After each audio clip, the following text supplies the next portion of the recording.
hurt. Don't ever do that again, Aaron.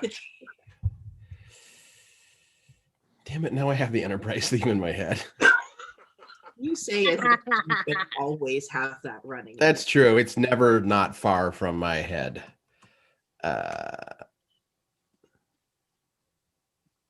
Okay. There's got to be a faster way for me to get everything like up and running. Like, I mean, how many things is there? You have to like hit record on the Zoom. No, but then I like to link the whole thing, and this is all being recorded. This is just such a great thing. So here's well, oh my god.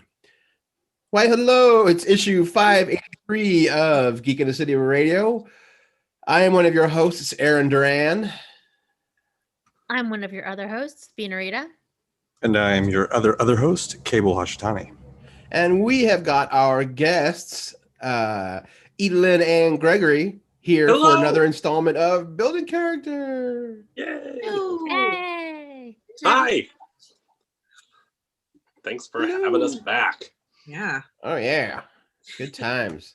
I'm kind of amazed we took, I don't know why I thought we did the Paladin earlier, but apparently not. I thought we did too, but it's, I don't know. It's probably one of those like Berenstain. That's right. I was say, look, guys, you don't have to make up a reason to be here. We'll find other things for you to talk about. Yeah, that's true. But if we did the Paladin, we did the Paladin. It's okay. Yeah, no, but we haven't. We haven't. We haven't done the Paladin. Or the Bard. Big feels about the Paladin, so Wait. I would remember. We didn't do Bard either? Yes, we did. No, we haven't done Bards or Paladins. Have we just talked about I'm for bards? sure that we haven't done the Bard. We have Am I just confusing a game night where we were figuring out what kind of bard someone wanted to play? so I feel Probably. like we mentioned a character in another building character and went, oh, you know what? Actually, they would be a bard. We'll touch on that, but we like talked about it for a moment and then went, okay, back to what we're doing. Focus. All right. Yeah.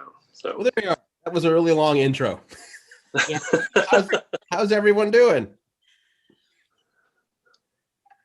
Good talk. Tuesday. Hey, hanging in.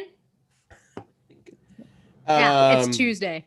Everyone get the good news about who Ted Wheeler actually pepper sprayed? Because that's going to be some schadenfreude there. A lawyer, right? A lawyer who comes from money is Not what just comes from money. He is the heir of the Alpenrose dairy empire.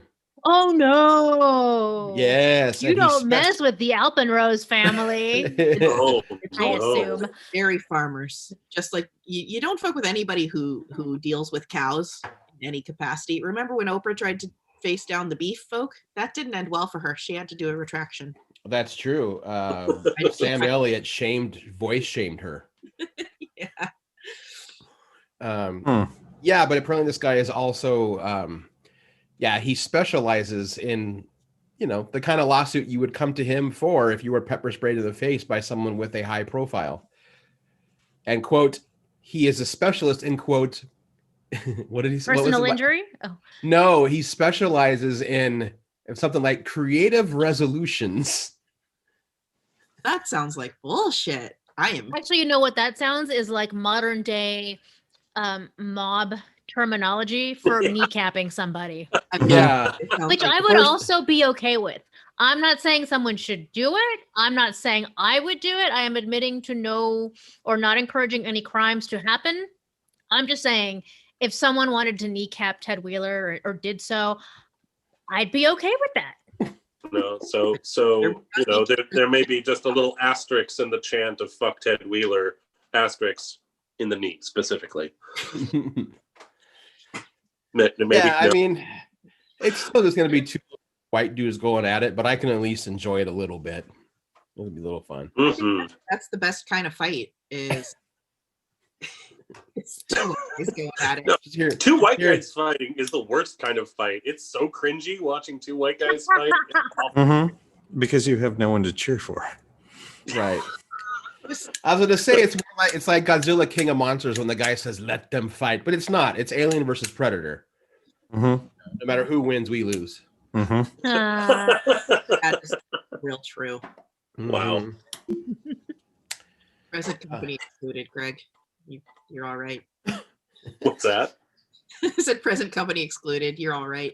Oh, yeah, no, it's okay. I think that white folk that get it are never offended by that. they always know that we mean white people in a very like trademark copyright sense. As in, like, what is it? the royal. WYPEPO White or people. YT, white folks. Yeah. Mm-hmm. Yes. Yep. But you all, I mean, like, don't you also like give the cursory, sorry, babe, whenever you're talking about white people around Merrick? No. Because I know Aaron and I do that. Ida, do you do that? Definitely. I mean, I just did on air. Right. That did happen. They know that we don't mean it about them. We know we don't mean it about them. It's just this like, It's a confirmation of it's just a perfunctory thing you do, I thought.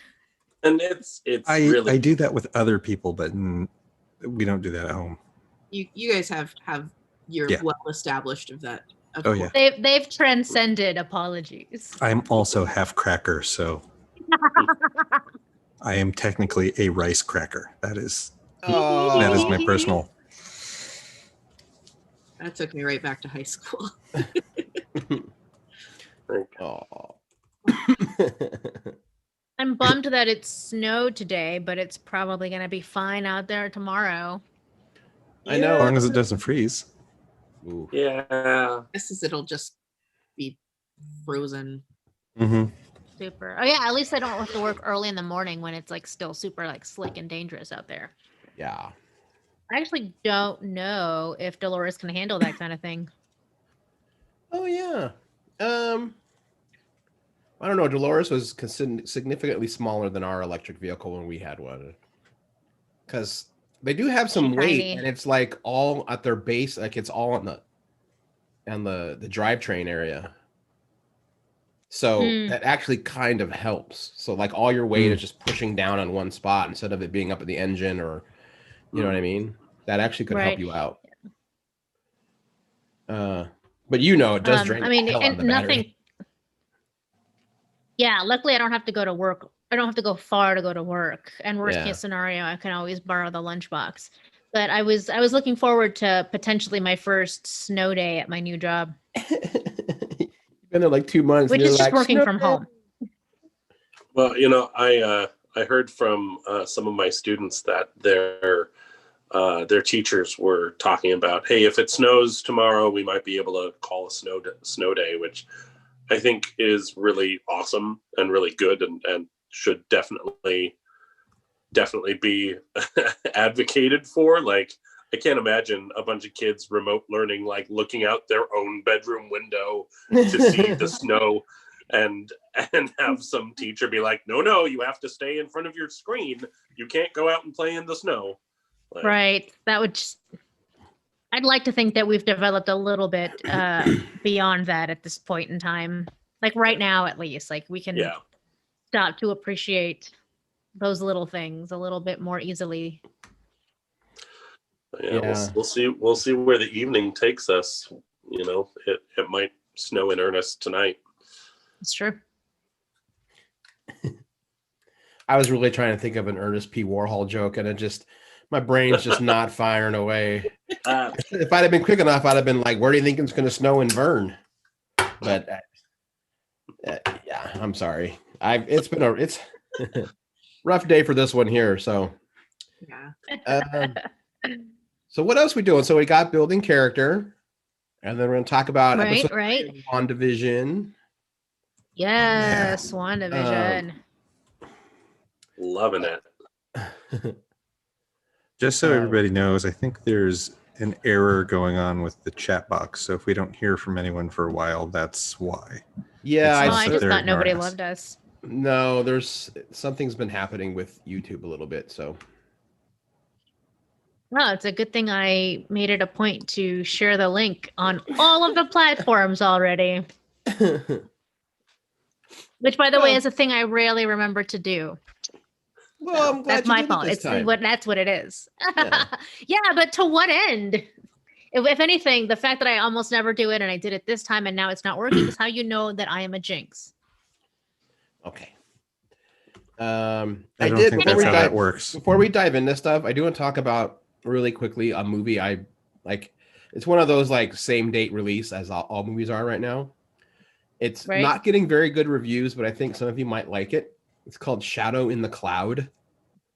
I heard about this. I'm Oh god interested. damn it! I just found out Max Landis co-wrote it. Well, it's too late. I already watched it, but he only co-wrote it, I guess. But directed by Rosalind Leong, so that's a little bit better. Yeah, Chloe Grace Moretz. She basically plays like a World War II pilot trainee or like mechanic trainee, and she's tasked with like getting this item across the ocean in a B-17, flying fortress. And all the guys are like, "We don't want you. We're just taking the item." And she's like, I have to go with you." Blah blah blah blah. Long story short, it ends up her fighting like demons and gremlins from a B-17 while also fighting off like Germans and shit. And it is bonkers as hell, and I kind of loved it. Dang. Cool. Yeah, it's pretty ridiculous, but great. So Forget why. Why don't we like Max Landis again? I know there's a reason because I have a visceral reaction every time I hear his name. yeah, he has done some pretty nasty things. Okay. Yeah, and he has for a while. Yeah. Why? Very, very well. Yeah, I'm not going to go into a lot of it now. It's Sure. bad. But I guess the better question then is, well, do you support this movie or not? Well, clearly I did. I didn't even. I've actually realized I've seen a few movies that they are trying to bury that he was involved one way or another kind of Mm. thing. So, yeah.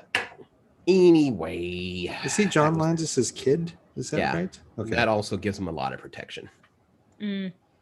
That's too bad. He's Hollywood royalty basically that gets away with a lot of shit. Oh, so the usual. The That's usual. worse. Yeah. Well, anyway. I mean, if his dad can get away with killing people, he can get away with stuff too, I guess. Ugh. Yeah. Hey, well, you don't know that. And let's keep moving. We should do that. Yeah. Oh, I know what you're talking about. Twilight Zone. Well, let's jump into some paladin talk, yeah? Okay. All right, let's do it. Sounds good. All right. Paladins.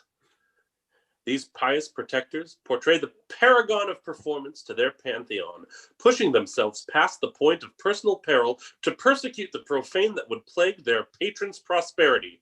Proud practitioners of a pontifical oath, paladins are primarily perceived by the populace as pretentious pilgrims, probably because plenty pontificate upon their pulpits. Adventuring parties see this prattle as a fair price to pay per diem, procuring a paladin's powers to pursue the party's purpose by providing powerful and punishing pain to any punk or persona non grata who cross their path. Perfection. Well, Well done. Fantastic. That was pleasing. all right. So paladins, they're the shock troopers of D&D. They're heavily armored frontline fighters that can deliver massive amounts of damage to single targets using their divine smite ability. They have a limited access to magic and healing, so they can be very versatile. However, it's their powerful oath that they take that sets them apart from the others. We'll be taking a look at how these oaths define the different paladins in the player's handbook and in Xanathar's guide. All right. So the basics of the class first. So paladins are warriors called to righteousness. As such, they are melee fighters, and it's worth having your strength score high to land those blows with your sword. Your magical abilities are governed by your charisma, so the higher that score is, the better chance you'll have casting your spells effectively. A strong constitution means more hit points, which gives you more staying power in combat. A paladin starts at level 1 with 10 hit points and gains a D10 every level thereafter. They're proficient with all armor and shields, so rely on those rather than a high dexterity to keep you from being hit. They're proficient with all simple and martial weapons, so you can use basically any weapon you come across. And you also get to add your proficiency bonus to your wisdom and charisma saving throws, which will give you an edge resisting conditions such as fear and stun, as well as aiding you against becoming possessed. Yeah. The first abilities that all the paladins get across the board is Divine Sense. And that allows a paladin to know the location of any celestial, fiend, or undead within 60 feet of you, and that lasts till the end of your next turn. It's a sonar for sin, the beacon for blasphemy, and should be described in a unique way. Maybe you smell the brimstone of a fiend, or you can see the corrupted aura of the undead. You can also use this ability to tell if any area that you're in has been consecrated or desecrated. And you gain this feature a number of times equal to 1 plus your charisma modifier. And then you regain all of those expended uses when you finish your long rest. At first level, you also gain the ability Lay on Hands. And that feature, your blessed touch heals the wounded. You gain a pool of healing power that replenishes with a long rest. The pool begins pretty small. It's only 5 hit points to start, but it grows quickly, multiplying by 5 for each paladin level you take. And then as an action, you can touch a creature and draw power from that pool to restore that number of hit points to that creature up to the maximum amount remaining in your pool. So you can use 5 hit points from the pool to cure the target of 1 disease or neutralize 1 poison. If you know that the target has been affected by 2 different poisons, you can get rid of them both if you have enough hit points in your pool to neutralize them all in one go. So that's pretty cool. Yeah. At second level, you're able to choose a fighting style, much like warriors or fighters. The choices available to you in the player's handbook are defense, which gets you a +1 bonus to your armor class when you wear any sort of armor. Dueling, intended for someone wielding a weapon in just one hand. It adds a +2 damage when that weapon hits. Great weapon fighting, which lets you reroll 1s and 2s when you wield a versatile or 2-handed weapon. And protection, which lets you use your reaction to impose disadvantage on attack rolls aimed at players other than yourself, provided you are wielding a shield or within 5 feet of the target, and you can see the creature making the attack. You are also able to cast spells at second level. You can choose a number of spells equal to your charisma modifier plus half your paladin level. Each time you finish a long rest, you can change some or all of your prepared spells by sitting in prayer and meditation, at least 1 minute per spell level of each spell on your list. Now, you only start with 2 spells at first level, at this level, and you gain them slowly as you progress. Paladins can have little a spell casting as a treat. Most of Paladin spells are protective buffs, debuffs, or augmentations to the other ability they get at level 2. Here comes the fun. Divine Smite. I love this. This unique ability allows the Paladin to convert a spell slot into just raw radiant damage. After you hit a creature with a melee weapon attack, you can cause that hit to be a Divine Smite by burning a spell slot. And that'll add 2d8 radiant damage for a first level spell. And then each spell level higher then adds another 1d8, caps out at 6d8. If the target is undead or a fiend, that will also increase the damage by another 1d8. So that can stack really beautifully. It can. This is a huge spike in damage. And what's awesome is you get to declare it after you make the attack. So you can roll a crit and then be like, you know what? I'm going to make it a Divine Smite and just pack on the damage. At third level, you get to declare that after the hit? Yes. The Divine Smite happens after the roll. That feels like a breaking of the rule of bonuses don't stack.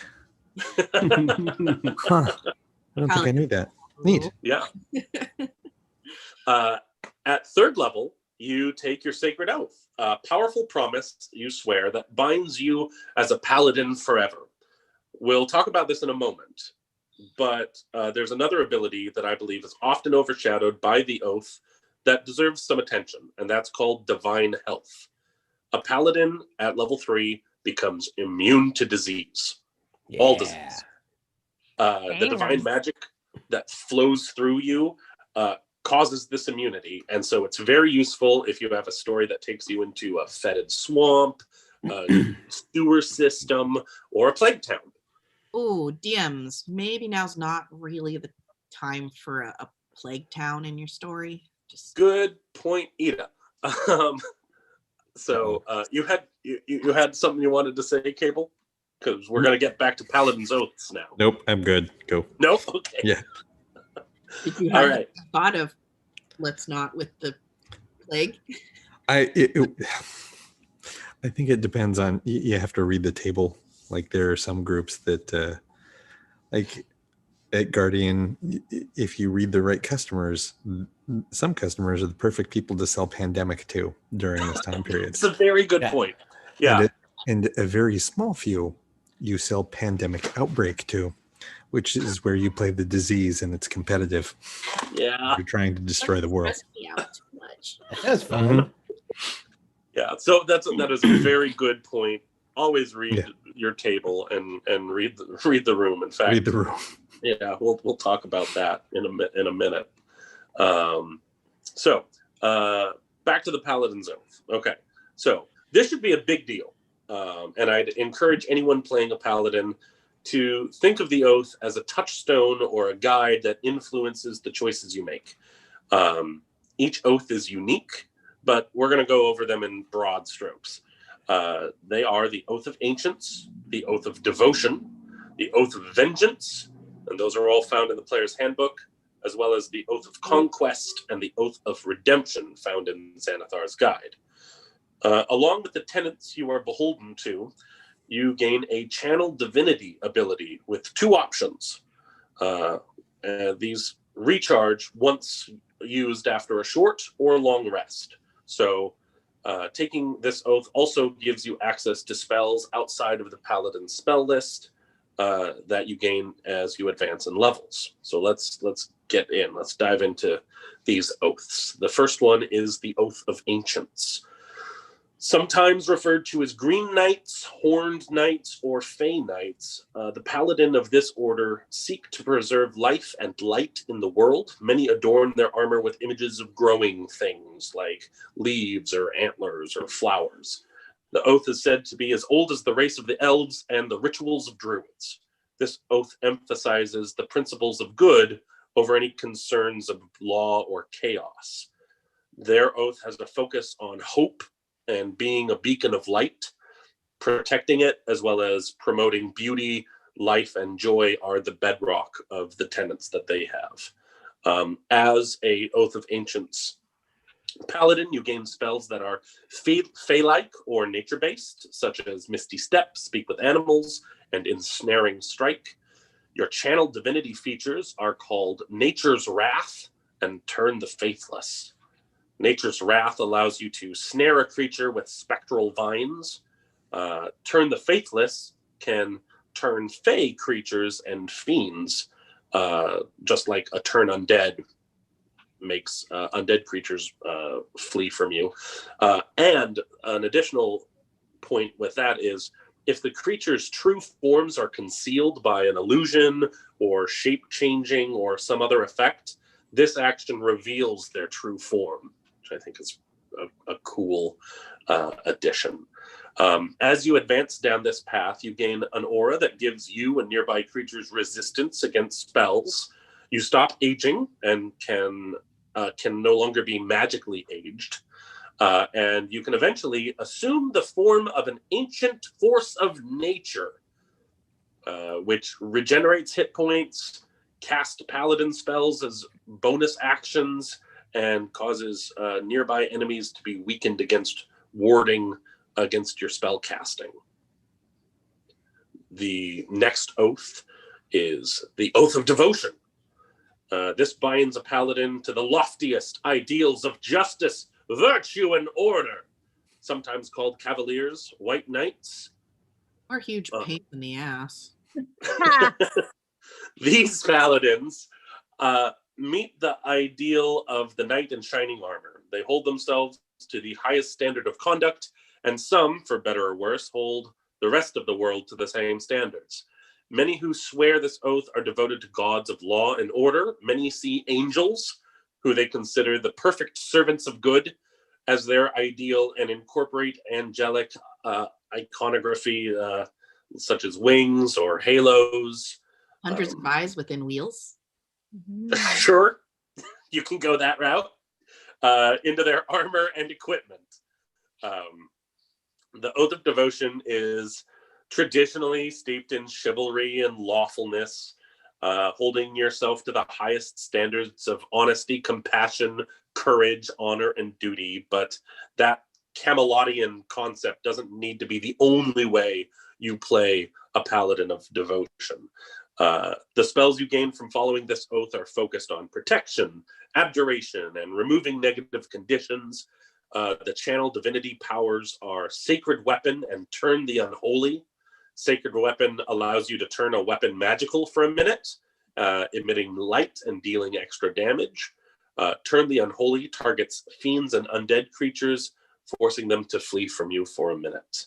At higher levels, you gain a ward that extends out from you and prevents anyone, a magical ward, not like you get a page or something. You get a magical ward that extends out from you and prevents anyone within it from being charmed. You eventually are permanently under the effect of a protection from evil and good spell, and your capstone ability is called Holy Nimbus, which allows you to emanate an aura of sunlight. And whenever an enemy starts its turn in the bright light, they take radiant damage. You also gain advantage on saving throws against spells cast by fiends or the undead. The next oath we're going over is the last one that is in the player's handbook, the Oath of Vengeance. The Oath of Vengeance is a solemn commitment to punish those who have committed a grievous sin. When evil forces slaughter helpless villagers, when an entire people turns against the will of the gods, when a dragon rampages through the countryside, these paladins arise to set right what has gone wrong. Sometimes called Avengers or Dark Knights, their own purity is not as important as justice.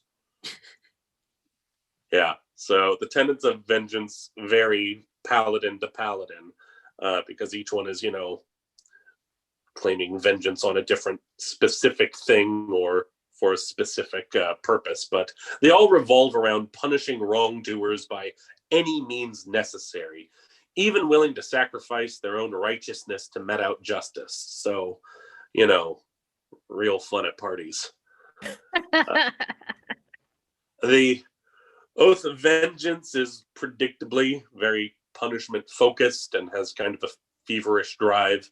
Concepts like focusing solely on your sworn foe, showing no mercy to them, and using any means necessary to exterminate your foe is the drive behind this oath. The oath spells a Vengeance Paladin gains are focused around targeting and pursuing a single creature in battle. So the Ranger spell, Hunter's Mark, the spells Hold Person and Bane are all available at lower levels. The channel, the divinity powers that a Vengeance Paladin has access to are Abjure Enemy and Vow of Enmity.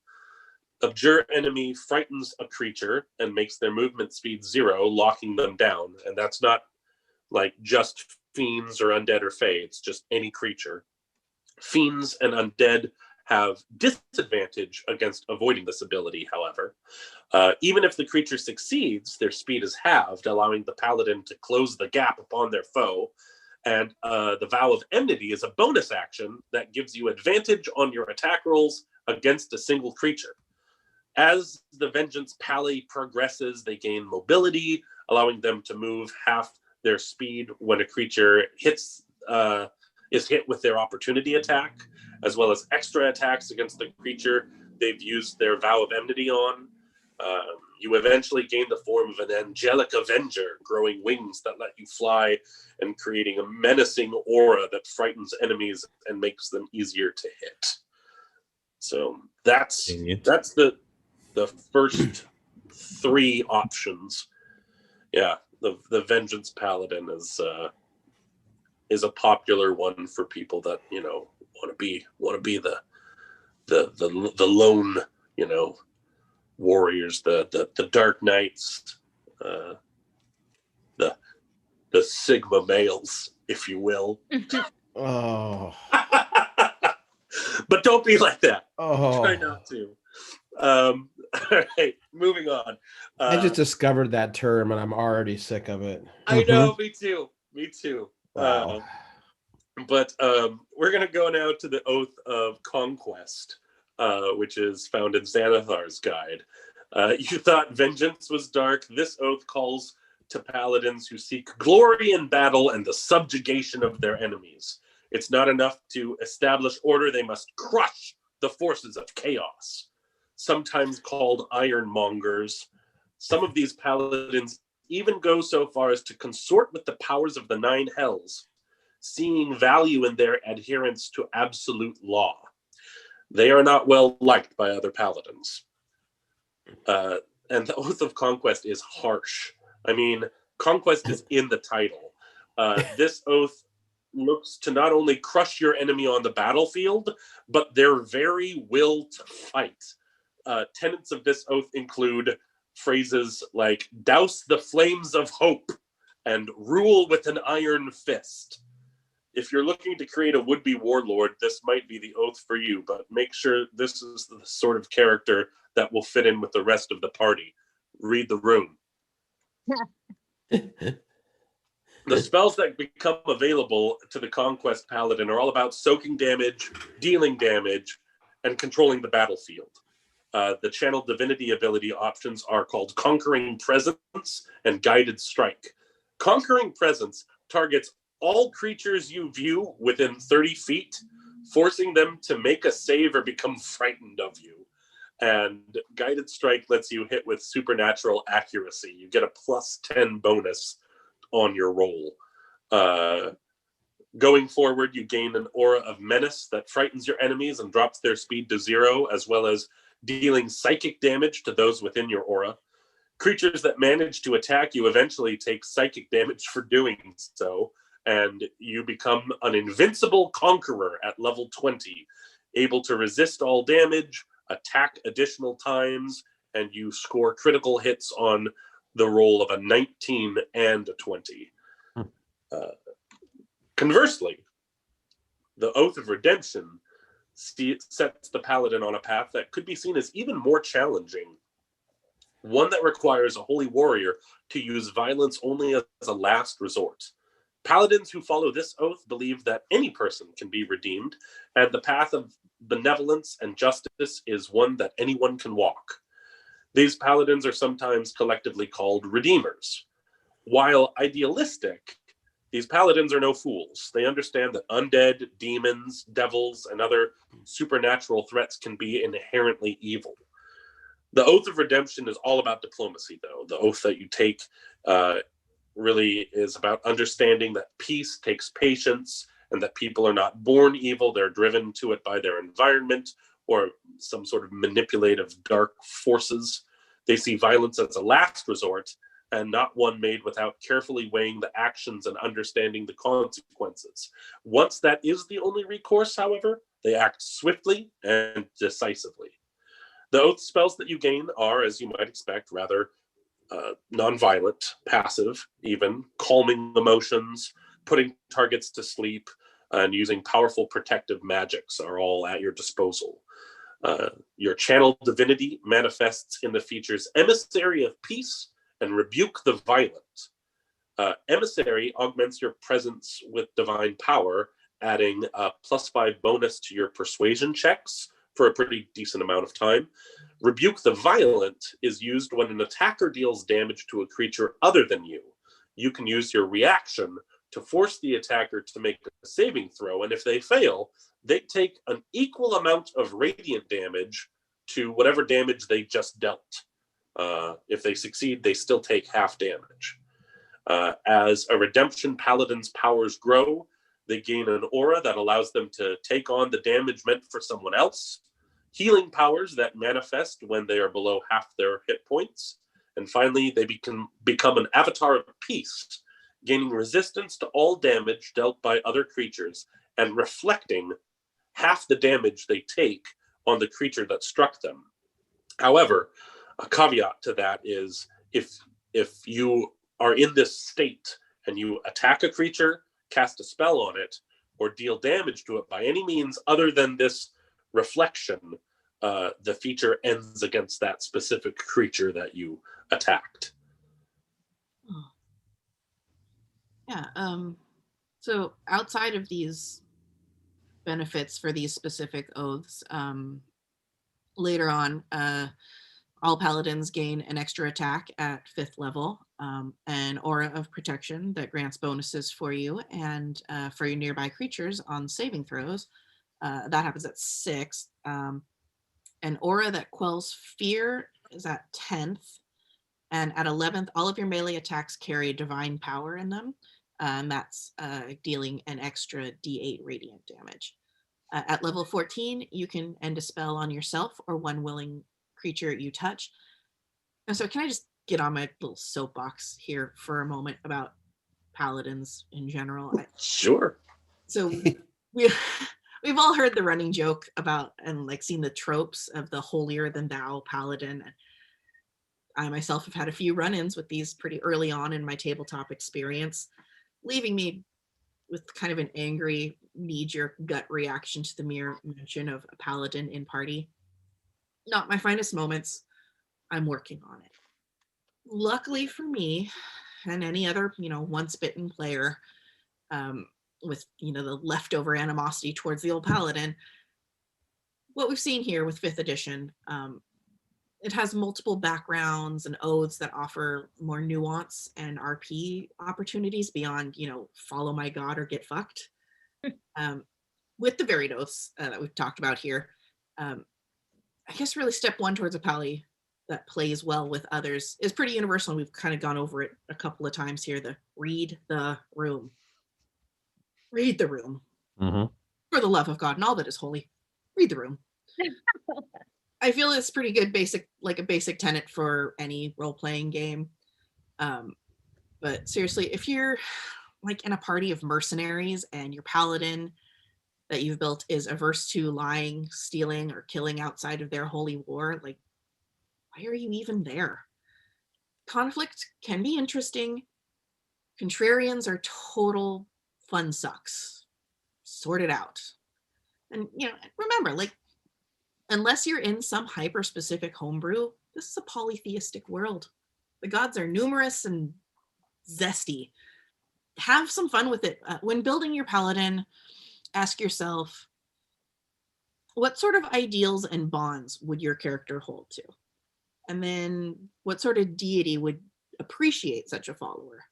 I mean, for example, say you do want to be a super wholesome, kind warrior of good, rather than hopping straight to like justice and, the classic lawful good, big shots. Ask yourself maybe, what would a paladin of like a god of beauty be like? My best guess is actually they'd probably be like the Queer Eye boys, but that's kind of jumping the gun here. So I know I'm stepping on your stuff, but we'll talk about Pin. So not every god is super involved with the affairs of mortals. Not every paladin needs to be in the service of Tyr or Moradin. So let's just allow ourselves some growth. Put the stereotype to bed. I mean, after doing the deep dive for this episode, I know I will actively be working on cutting our pals some slack, and maybe I'll even play one day. Thanks for letting me rant. It seems like it helps that for a while now, paladins have not been locked into only the lawful good alignment. Like that seemed to create a lot of opportunity from then on out. It's true. Were they before? Yeah, up until like what, 4th edition? Well, did fourth even have alignments? Really? Well, 4th edition didn't have. I don't think 4th edition had a paladin. There was a character class called the Avenger in 4th edition, right. but they didn't have a paladin class. Weird. But I think in 3rd edition they started to open it up. But yeah, and 3.5 or something. Third's also, I think, the first time non-humans were allowed to be paladins. They also used to be a really racist class the way they were originally written. Yeah, I mean, and I'm showing my age by going, ugh, paladins, why? Ugh. And Yeah, I'm definitely like dodging looking into this episode. Like Greg did most of the legwork on it because I would just go, I don't want to fucking deal with them.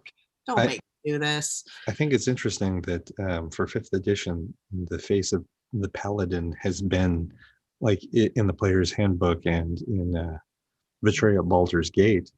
The paladin that you play in there is a half orc.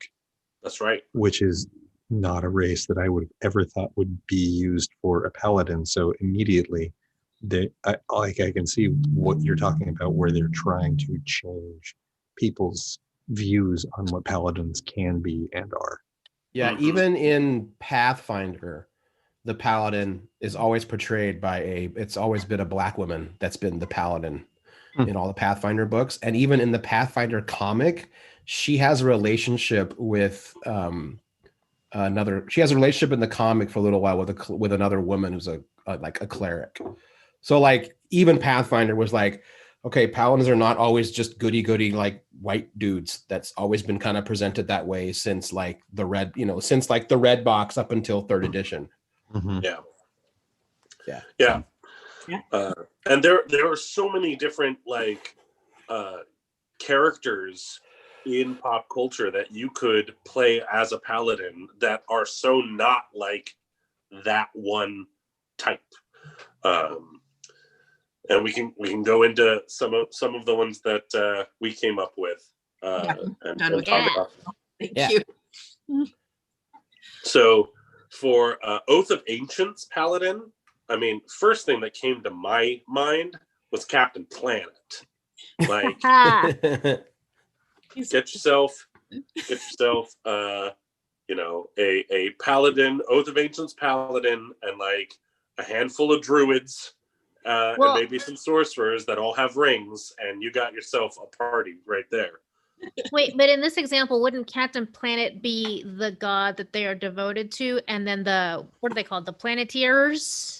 The Planeteers were given the rings by Gaia, and Gaia would still be. Oh, right, Captain Planet is an avatar of hers, a paladin of the Earth. Gotcha. Okay. Like clerics wouldn't like. I would think. What's that? All the kids, they would be like clerics. Oh yeah, druids and clerics, nature clerics, druids, and maybe and maybe a sorcerer. Wheeler would be a sorcerer. Come on, guys. With fire. Yeah. Sorry, I'm in my head. As soon as you said Captain Planet, all I can see are those YouTube episodes with Don Cheadle as Captain Planet. Tree. Another example that I saw for Oath of Ancients was Wonder Woman. Yeah. Absolutely. Someone else also listed her as Oath of Devotion, but I think Ancients makes more sense for her backstory. Yeah, definitely. You could sort of shoehorn into Devotion, but I really think she would thrive in Oath of Ancients. For Oath of Devotion, someone else had listed also Captain America, and I thought that was a better fit. Yeah, I could see Captain America being a paladin for the Oath of Devotion. I think it's a bit of a stretch. I think, but it's not too much of a stretch. No, I think Superman is more a paladin. of devotion, though. If we're, I feel like Captain America is more of a fighter class, like Battle Master, but sure. definitely close. That's You know, the part where I was like, I think maybe Paladin is a stretch for Captain America because he is more of a fighter. He's not necessarily a like fighting as a last resort kind of guy. Superman, I think, is a better fit. I agree. Yeah. Also, Oath of Devotion, Paladin, Sailor Moon. Yes, I had that on my list as well, and the entire All squadron the of Senshi. Yeah. That one gets tricky though, because like, what are they devoted to necessarily? The scouts are devoted to and protect Sailor Moon / the princess, but I think it's a little more nebulous to define what Sailor Moon is where her devotion lies. Fighting evil by moonlight, winning love by daylight, never running from a real fight. She's the one called Sailor Moon. She'll never turn her back on a friend. She's always there to defend. She's the one on whom we can depend. That's honesty, compassion, duty, courage, honor. That's the oath of devotion right there. There it is. Yeah, I'm just someone else just schooled me on Sailor Moon. I know, damn. I'm glad I got to. I'm glad I was here to witness that. And thinking about it, you know how I mentioned the Queer Eye Boys, the Fab Five. I think that they would be oath of devotion, as well. Each one personifying a different They have to work tenant. That is precious, and I love it. I love it. For Oath of Vengeance, I thought Judge Dredd, Punisher came to mind. The Punisher, and maybe even Roland Deschain from the Dark Tower series. Those are Oath of Vengeance paladins. Oath of Conquest, I had I thought Prince Zuko. At least at the beginning. Yeah, like season 1, Prince Zuko could be an Oath of Conquest paladin that maybe dips into a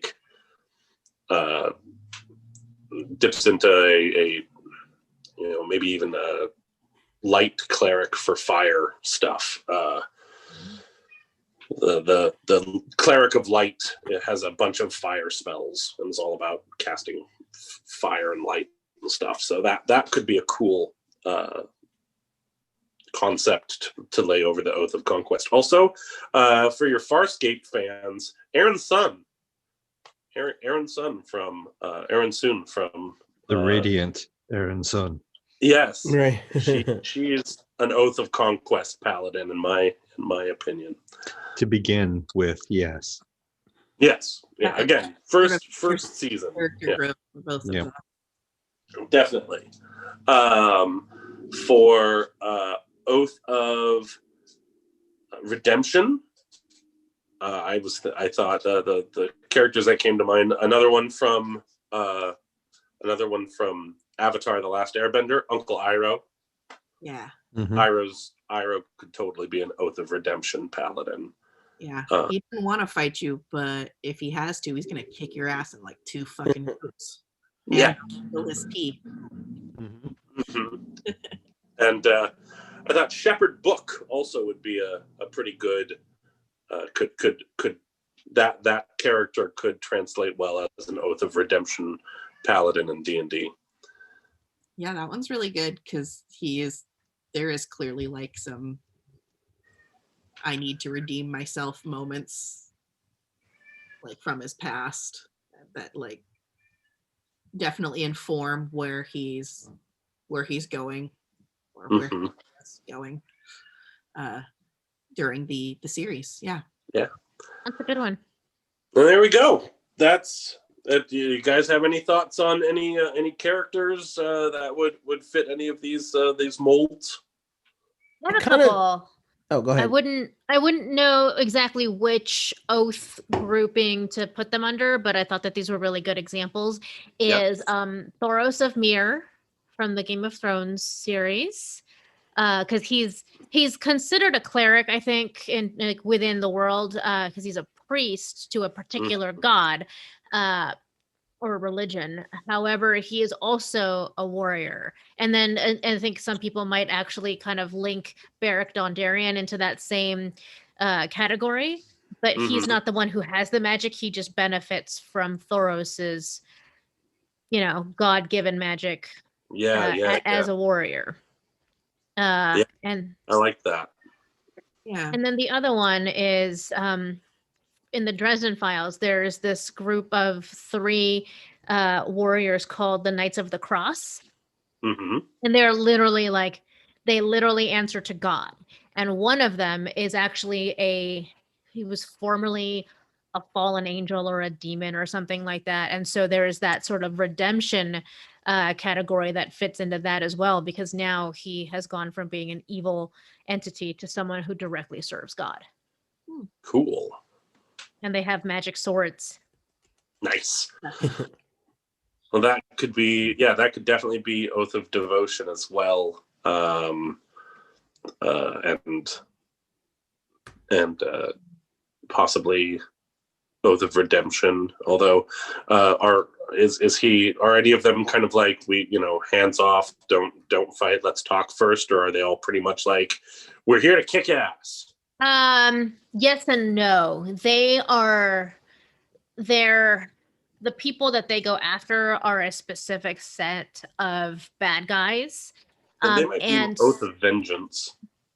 if those bad guys say that they recant, and they swear that they're going to give up their demonic ways or whatever, then they are not supposed to kill them anymore. They sort of only kill the guy if they have to. Redemption is actually not redemption, but like turning them. A face turn is sort of their goal, is like to get them to give up their ties to demons and evil.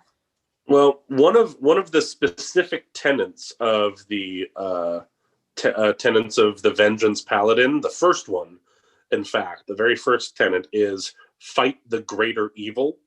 And in specific, it says, faced with a choice of fighting my sworn foes or combating a lesser evil, I choose the greater evil. So that could definitely be a group of Vengeance Paladins. And they're like, do you denounce the wicked ways that you walk? And if they're like, yeah, we do, great. All right, you're not my enemy anymore. Who's the bigger threat? You're just a stepping stone. And now that you're not, great, we're good. Let's move on to the greater evil. That's exactly it. Yeah, that made me think of like 2 characters that could actually follow the path of vengeance. And one of them, because I just rewatched it, one of them, I feel like John Wick is definitely one of those. Oh, yeah. He's got a singular purpose against one thing. And if you get in his way, he's going to top you. But if you, like that scene outside the club in the first movie, and I guess, why don't you take the night off? Thank you, Mr. Wick. And the guy walks away. The other person I think of is El from El Mariachi and Desperado and all those movies. Because he's multiple times has given, like, your basic thug a chance to back off if they don't pull the gun. He's even said, he's like, my fight's not with you, don't pull it. And, they always do, and he kills them. But, But yeah, that's exactly it. Yeah. I haven't watched these movies in so long. Time for another viewing. Yeah. Yeah. That's great. Yeah. Yeah. Mm-hmm. Yeah. I would, if you're interested in a paladin, like I said, I just kind of gave a pretty general, like, hey, this is what this group is for, because each one has like at least 4 different tenets, and they do a really good job of making those tenets in each one kind of nuanced and kind of like multifaceted. So like, it's not, I don't know, it allows you as a player to really play, they're not so structured that's like, I can only play this character one way. It's varied enough that it's like, okay, I feel like my character would be, following my path by going this direction, even if it's not like the first thing that would come to mind. I'm still, one of the tenets for the Oath of Ancients is preserve your own light, delight in song and laughter, in beauty and art. If you allow the light to die in your own heart, you can't preserve it in the world. It's like, even though that's like the third one down, maybe that's the one that's most important for you. And that's the one that you're like going to always remember. That's the one that is the strongest in your mind. Like, and then you have this paladin that's like looking to bring happiness and joy in the world, and like bliss. Yeah, follow your bliss. You've got live, laugh, love embossed I was on gonna your say, armor. eat, pray, smite. Yeah, eat, pray, smite.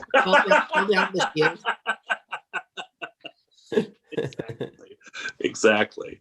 Awesome. So the paladin. I actually I played a paladin briefly in a game that Ida ran, and he was.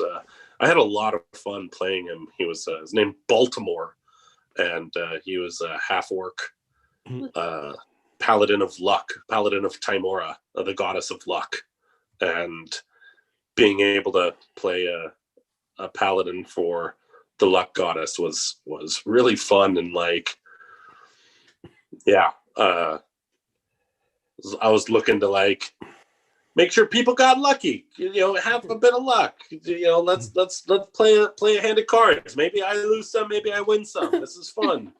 It was a way to play a paladin that I had never seen, and that I had a really fun experience doing it. And it also was a pretty fun experience for the rest of the party, I think, because I wasn't being an asshole. I didn't have to take you aside and be like, fucking sort yourself out, man. Yeah. Yeah. No, it was, I liked Baltimore. Mm-hmm. It was good. That's cool. Yeah. Yay. Well, thanks. That was awesome. And then You're next welcome. time it's going to be the Nicely bard. done. Next time it's going to be the bard, and Well, I feel like we're going to get super wanky on that one. oh boy.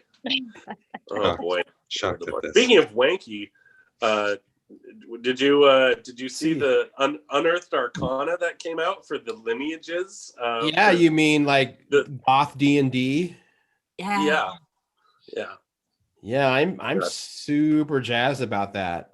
Yeah, Dungeons and Dragons just came out with playtest material today for 3 different lineages, for Gothic lineages, they're called. So there's the Dampier, the Hexblood, and the Reborn. Yeah. And each one is very much like half. You got your half vampire, you got your like hag blood child, Yeah. and then you've got your Frankenstein's monster sort of thing going on. It's pretty cool. Smell the clove cigarettes coming off of it. I know. I'm so excited. It's going to be amazing. I smell a Domains of Dread 5th edition book in our future. I mean, it wouldn't surprise me. They've been really ramping that up, and I feel like the Strahd stuff sells very well for them. Mm-hmm, mm-hmm. Either that or their, well, I don't know, because 4th edition had, was it the Shadowlands? Shadowfell. Shadowfell. So I Yeah. wonder if they're actually just going to create. Well, but it doesn't make any sense though, because it's not like they've been talking about like the green and the shadow all that much in like core games. So No, but they did have 2 they had 2 subclasses that were super spooky for warlocks and sorcerers that didn't end up in Tasha's Cauldron of Everything, which means they were holding on to it for a different Right. book. And now there's these spooky lineages. I'm feeling we're going to have some sort of, it might be a Shadowfell book. they're coming out with the Candlekeep Mysteries here in a couple months, and That's true. I'm jazzed for that one. Yeah, and so it seems like the first book in the quarter of whenever of the new year is a kind of a book of more general stuff, like the Salt Marsh Adventures, the Yawning Portal Adventures, the Conversions. The more general ones happen in March, and so they might have like a Shadowfell book, or it might be a Domains of Dread, more specific. Yeah, I mean, I don't know. I'm just speculating here. I was going to say, I know the next book that's coming out is the Candlekeep Mysteries. Yeah, and that one is, 17, roughly 17 unconnected short adventures, and like the other. So we might see something like a kind of maybe a interconnected planes book, or a Shadowfell specific book come next year. I don't know. Right. I know that when they did the Curse of Strahd revamped, they really added, in addition to like the changes they made to make it more inclusive, I noticed a lot more kind of sidebar and kind of sidebar references to other places in Ravenloft. Really? Yeah, like they mentioned characters that are like, wait, that was from like, the Islands of Terror book. Like they're definitely like expanding it, and it all can't all be in fucking Barovia. Yeah. Like there's mention of like, the castle in this place called Forlorn that legend says you can see, and there's more mentions of Oslin, there's more mentions of like Griffin Hill, like, and they're not like flat out mentioned, like they're not saying the words all the time, but if you know the demiplane like my nerdy ass does, I'm like, wait a minute, that's a reference to like Mordenkainen, like, all right, yeah, Mordenheim and stuff like that. I'm like, oh, all right, maybe you guys have something planned, or you just want to put a lot of crunch in, or fluff or whatever. I don't know, because like in Tasha's, there's a picture of this is the lighting's not great, but that's Oslin, and he's in Domains of Dread, and so like they're dropping hints, they're making references. I feel like come 2022 or maybe late 2021, we might see some sort of Domains of Dread book that happens. Or I mean, it does make sense because 5th edition is doing so well. I don't see like a new edition or even a 0.5 in the immediate future. Like, why mess with it? So, they're not gonna, and it's not like the core books ever not sell. Which I'm sure Cable can attest to that. Oh yeah. Yeah. We keep them in stock at all times. Yeah, even I remember when I ran a TIFA, like I always made sure, like I talked to other managers too, I was like, seriously, treat the 4 core books the same way we treat like graphic novel evergreens. Never be out of print, never not have Watchmen on the shelf, never not have a player's handbook. Like there are just books that you don't ever want to be out of stock on, like ever. The kind of evergreens. Yeah. Another little bit of fun role-playing news that just came out today. There's you might know the War Machine minigame, Cable. Wait, the miniature game? By Privateer Press, yeah, by Privateer Press. They're just up in Woodinville, Washington.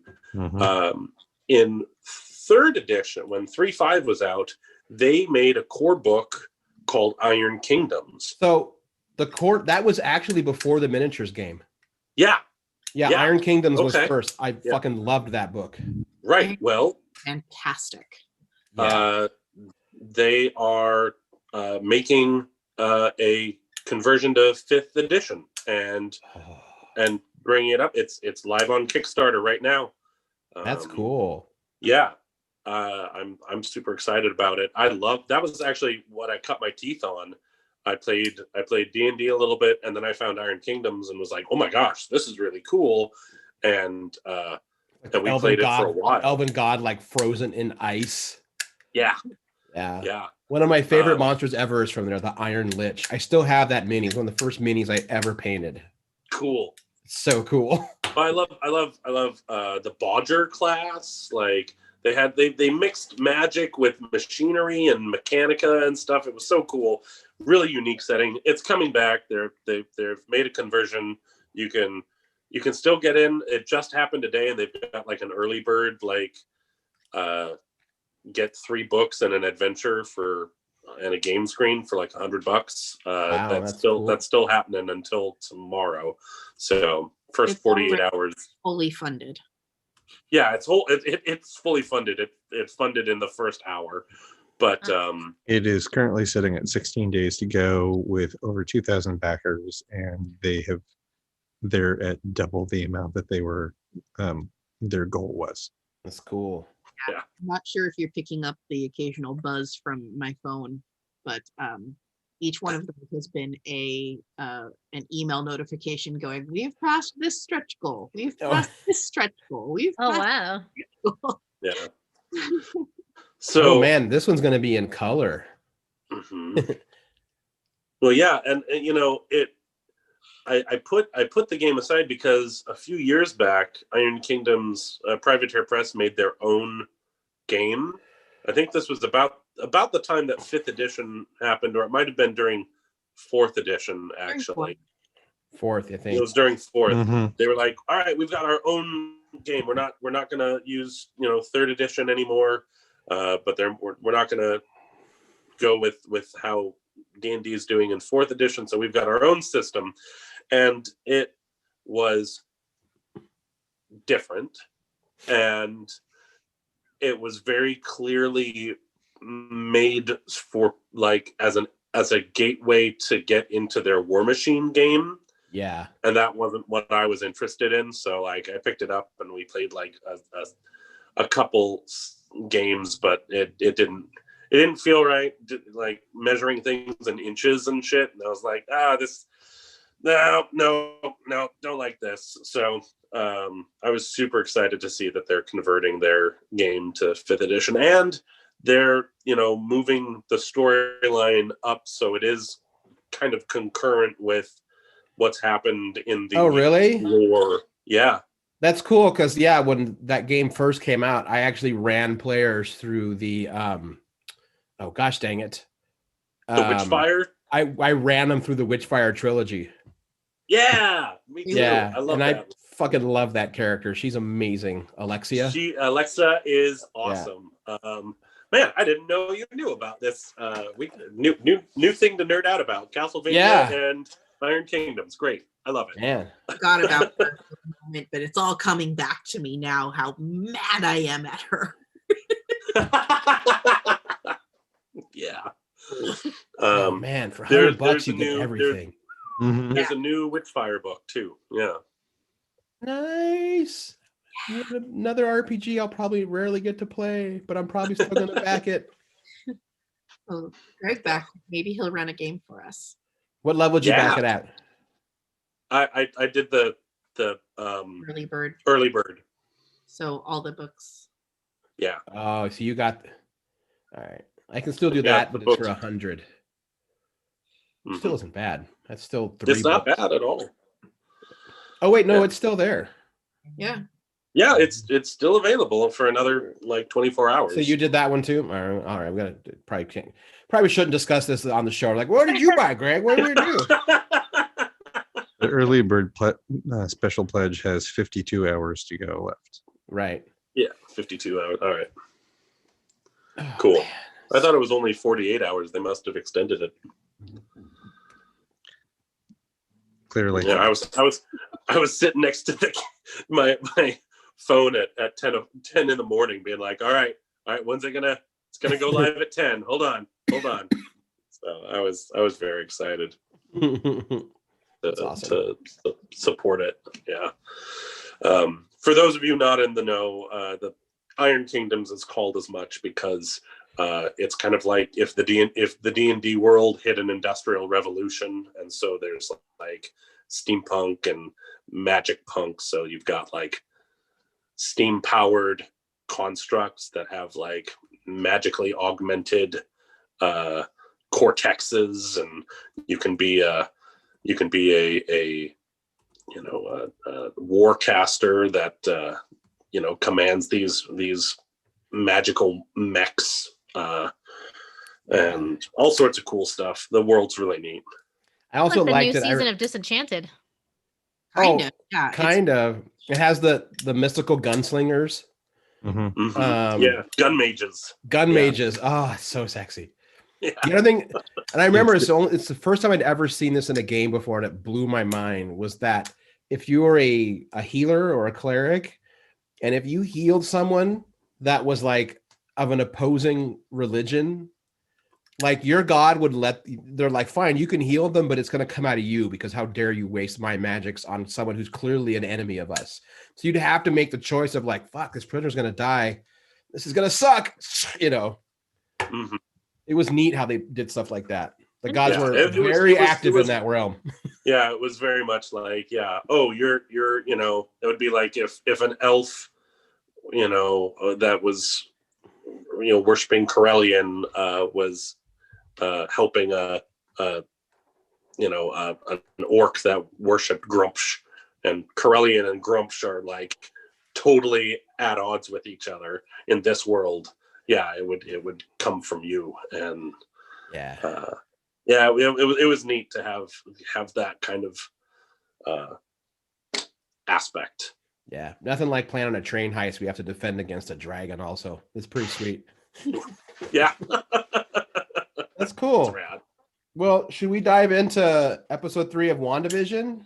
Yeah. Mm-hmm. Yay! Are you two caught up? Are you? Are. Okay. Right on. All right, take it away, Bean. So this week's episode of WandaVision, episode 3, Now in Color, starts off with Wanda and Viz in their living room. It basically picks up right where the last episode left off, or it might be like the next morning, but it's been a very, very short amount of time since the end of the last episode where they realize that Wanda is suddenly very pregnant.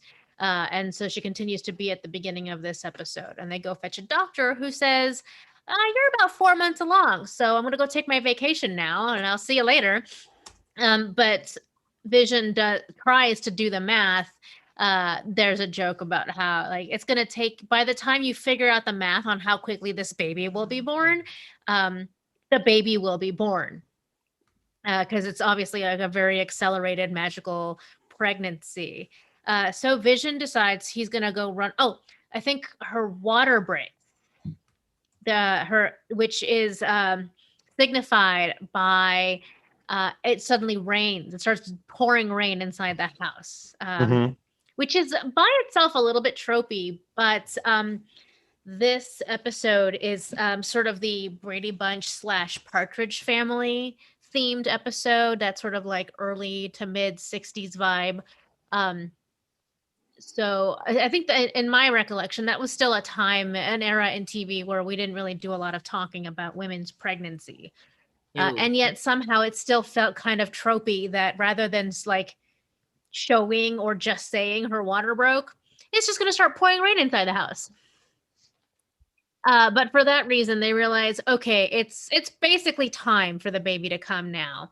Vision runs off to go get the doctor.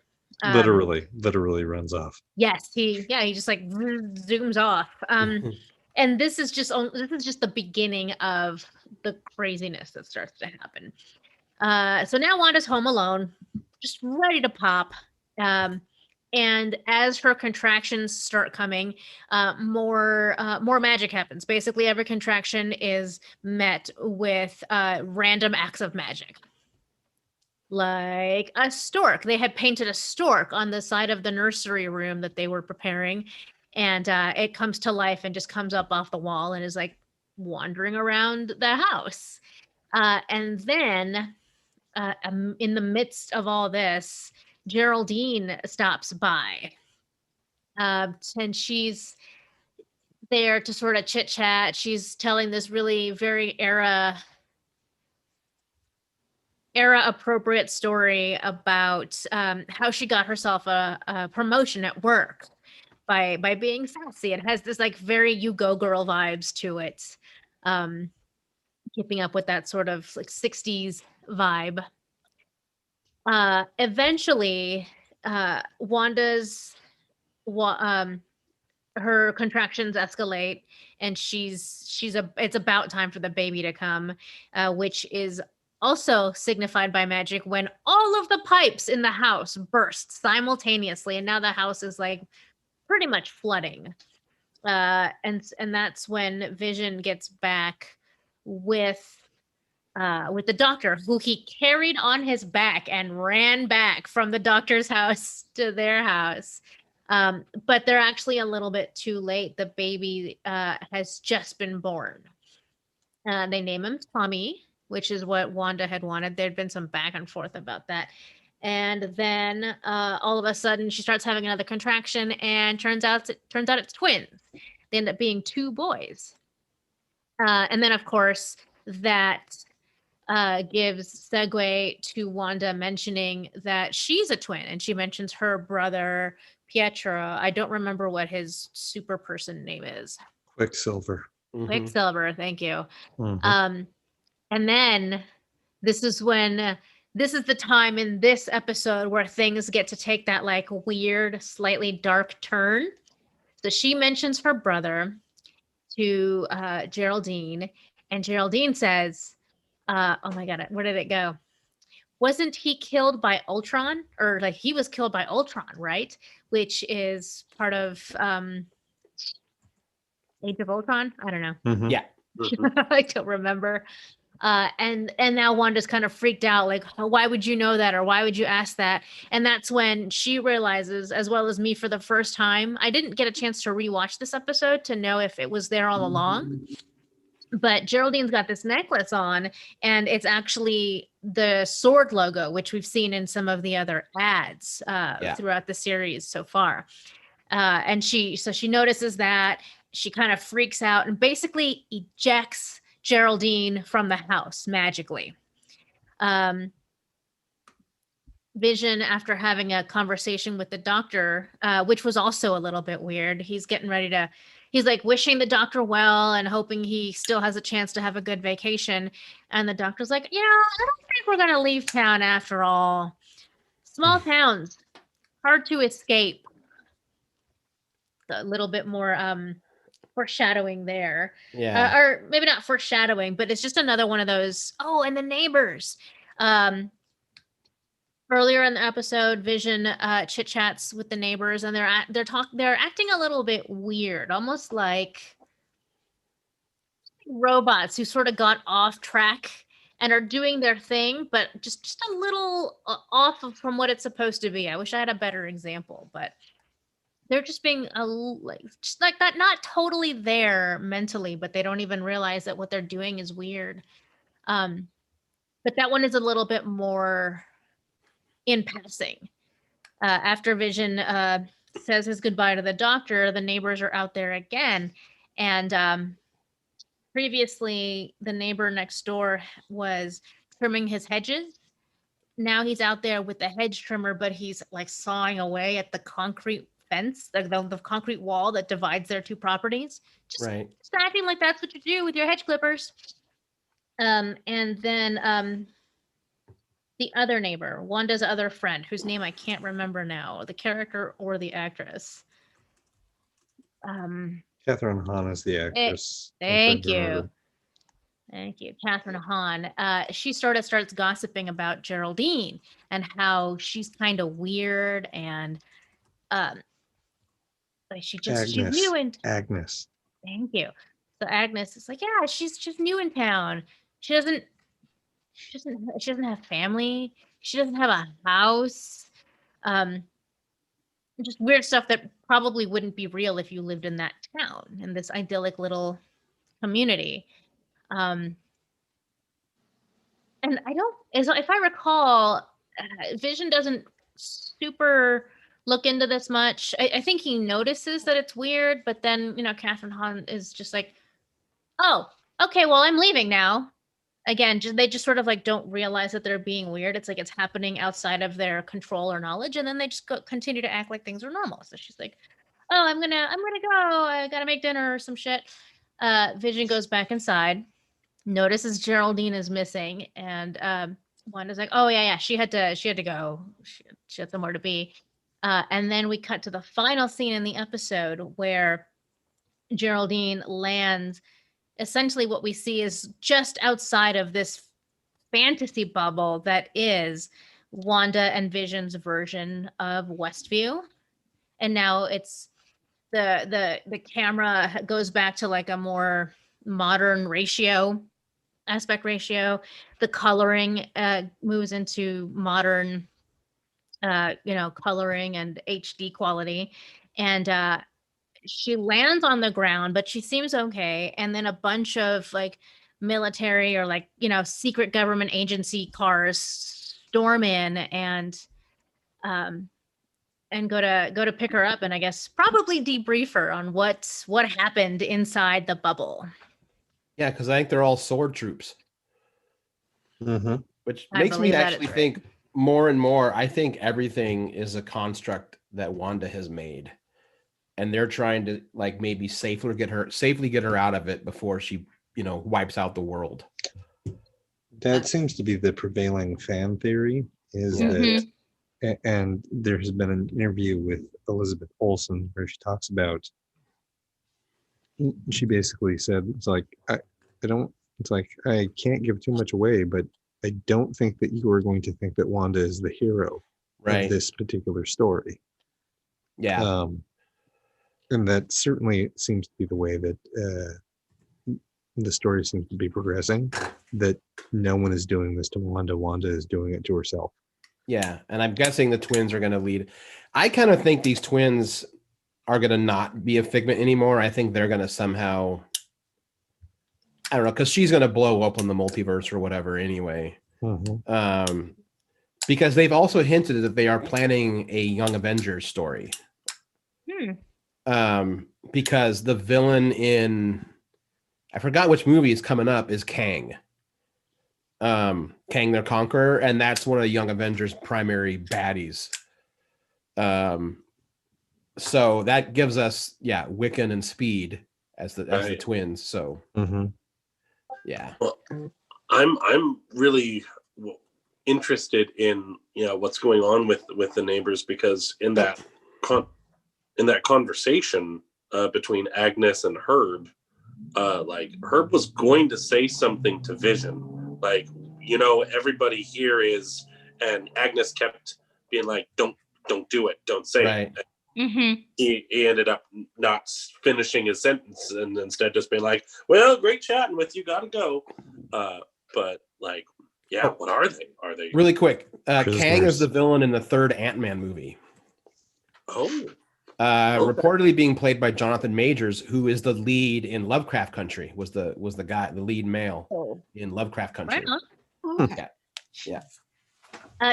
Cable, I know that you had intimated or referenced that particular fan theory last week when we talked about this, and I was like, that's right. But definitely as more things are revealed or a little bit more understanding of what's going on starts to develop, I think, that does seem to be where this is heading, is it is Wanda doing this, but that doesn't make it a good thing. And no. When they show that one particular clip about well, this is our home and aren't we going to fight for it? It's definitely being portrayed as a heroic, we need to say, protect our community, whatever. But once you wrap it up into the idea that this is her own construct that she's trying to enforce, she would no longer be the hero in that fight. No. It essentially, it feels like that this was her replacement for going to therapy to deal with the trauma of losing Vision. Right. Yeah. I'm going to make this observation real quick. The doctor kept bugging me. I kept looking at him going, why do I know who this is? Why do I? It's Degra Oh, right. from the Zindi in the 3rd season of Oh, shit. Enterprise. Yeah. He is the creator of Weapon Zero Yeah. That's funny. and was the lead scientist on the attack on Earth. Right. Mm. Just like I misidentified him at first as Doug Bradley. I'm like, is that Pinhead? No, that can't be.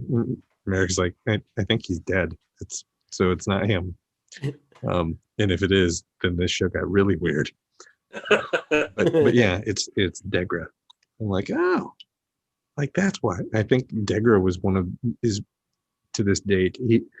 Doug Oglesby is the actor. He's done a lot of small bit parts in television for 20, 30 years. And I think Degra was his biggest reoccurring role, which is why I recognized him. And like, I just couldn't place him. I'm curious if there is any sort of Easter egg or like comic book relevance to the names that they decided to go with for these babies, which is Tommy and Billy.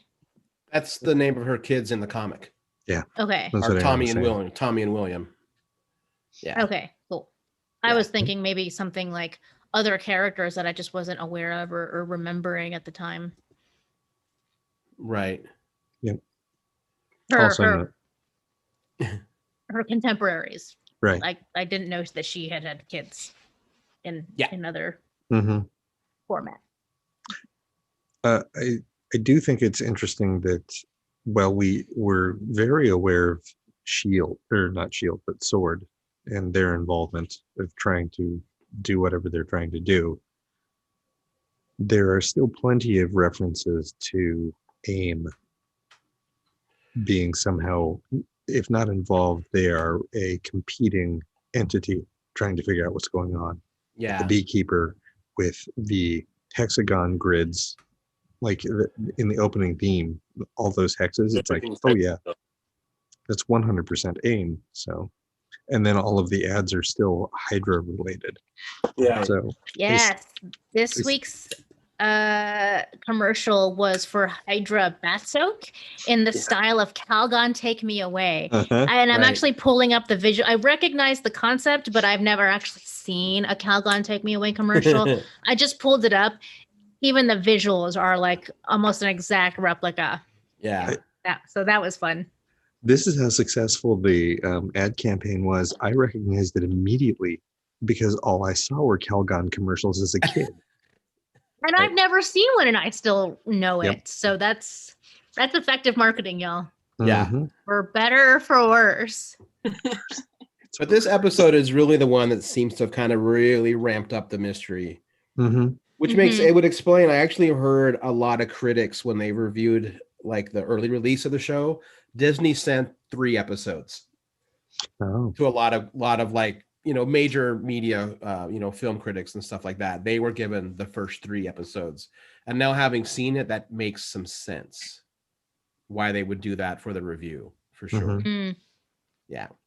I guess the one thing I'm not super clear on is if Westview is all a construct that Wanda has established for as a coping mechanism, why is Sword and such a relevant part?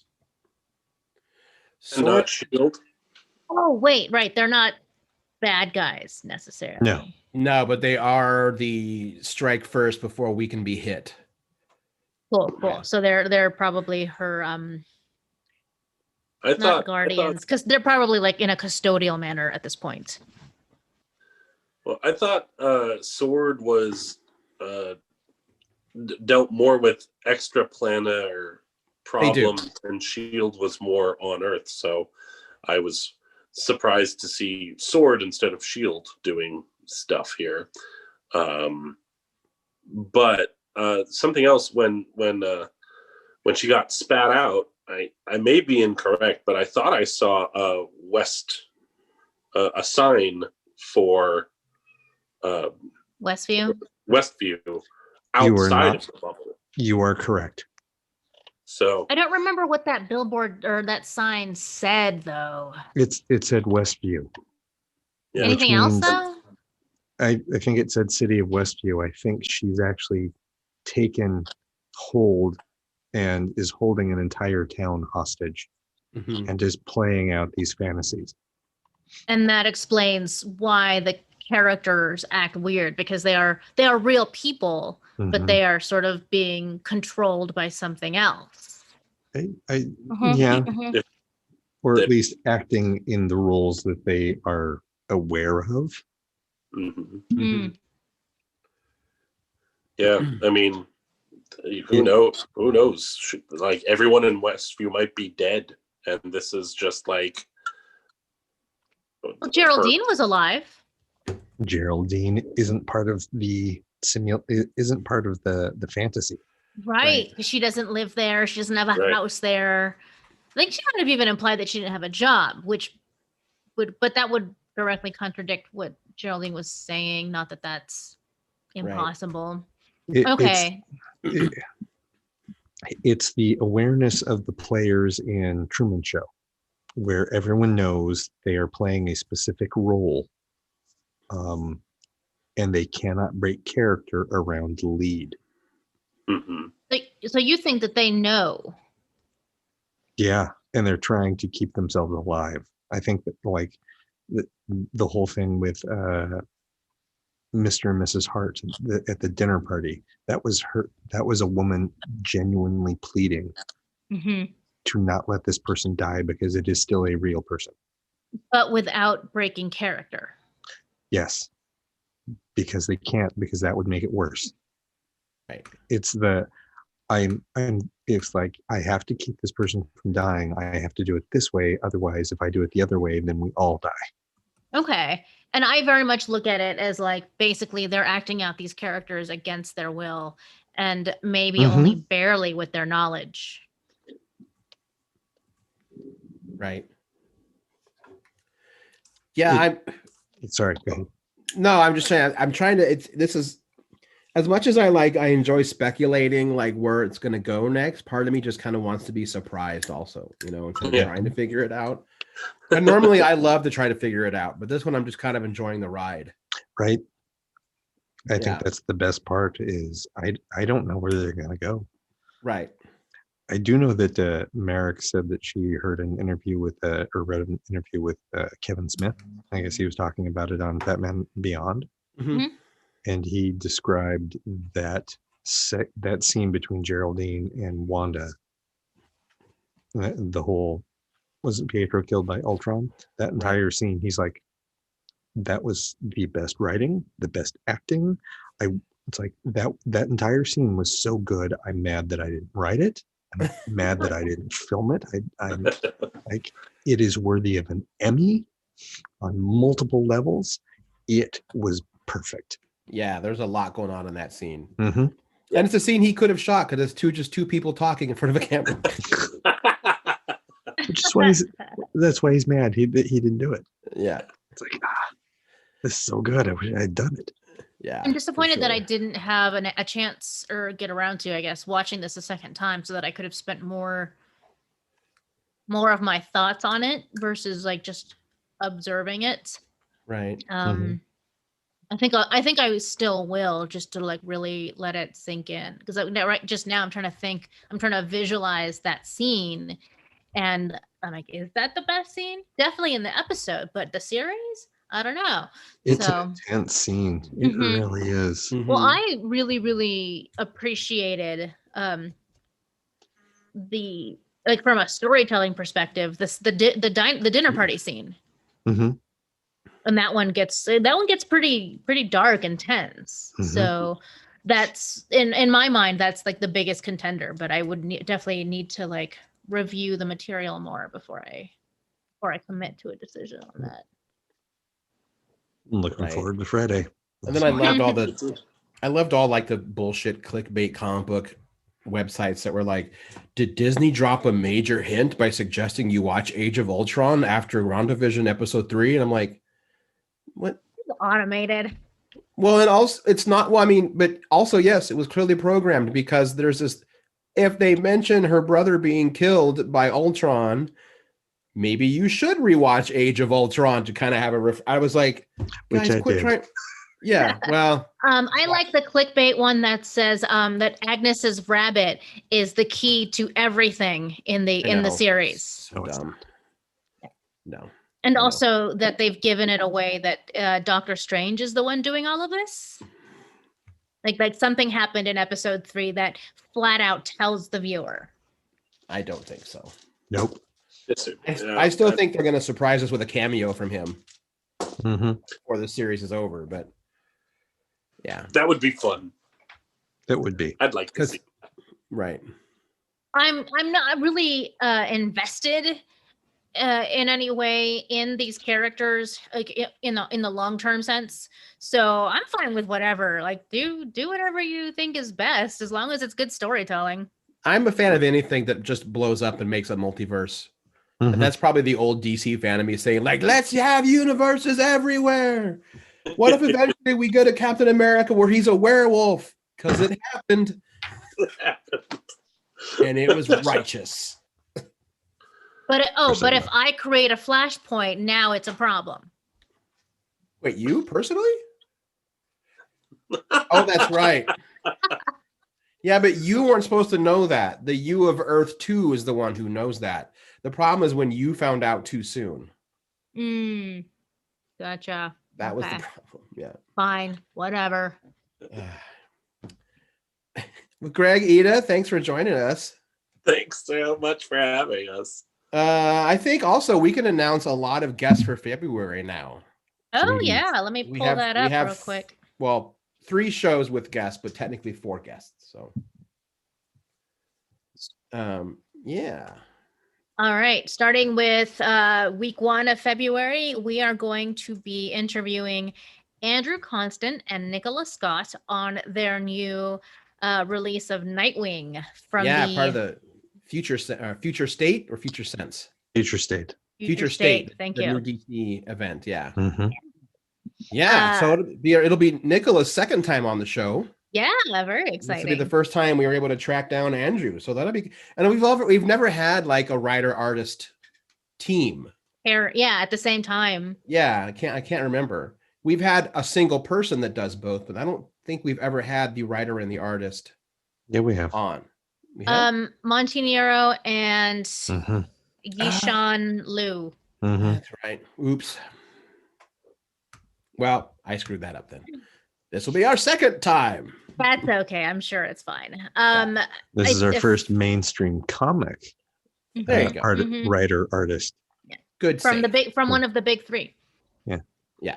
Big 2? I don't know. You know what? I figure you count Image now. I say big 3. They still Cool, just say big cool. 2, but And then if I'm looking at this correctly, or if I haven't missed any updates, we don't have any guests on second week. correct. But third week of February, Keith Baker and Jen Ellis. Ellis, the 2 of Together Studios, are going to be joining us to talk about their new game revolving around. Adventure Zone. Yes. It's a game based on the very popular podcast. And I Yeah. believe that's going to be like a tabletop RPG style, correct? It is not exactly. It's a tabletop box game. Right. Box. Okay. I should probably a learn more cooperative- about that before then. And this, I believe, will be the third time Keith's popped on the show. I Mhm. think. Mhm, at least. Yeah. And then in the final week of February, we're going to be joined by Sam Swords. I'll let you Yeah. elaborate on that one, Aaron. Yeah, so a lot of folks probably know him from when I did or wrote the one shot Dark Anna and the Pirates of Kadath. Sam Swords was the physical inspiration for the captain of the ship, and even sent us notes about how different fighting styles would be with axes versus cutlasses. And and I have been following their work for ever since I wrote the Dark Anna comic. They also did leather and prop work for Weta. They've done some stuff for Lord of the Rings and The Hobbit and the Chronicles of Narnia. They also teach medieval combat and are just an all-around pretty cool person that I've wanted to get on the show for a while. but you know, they live on the other side of the world, so it's tricky. Yeah, so it'll be, you know, that's kind of the ones that I'm just, you know, that's a personal one. Like I've always wanted to get them on the show, and now I finally pulled it off. Yeah. So super The fun jazzed. thing about hosting your own show is you can get whoever you want. That's true. Yeah. So that's our February lineup. Who knows? We might sneak in that one for that second week. We don't know yet, but that's still a pretty packed month. Pretty packed February. Yeah. For my birthday month. You're welcome. Thank you. That's our gift to you. Yay. Can we all get vaccines as my real gift? That would be awesome. You know, if I could make that happen for you, I would. Sweet. Just But I for don't you. have that power. Finish Well. this. Finish him. Well, with that, I'm Get all Aaron these cat Duran. treat crumbs off my keyboard. I'm Bina Rita. And I'm Cable Hashtani. Thanks, everybody. We'll see you all next week.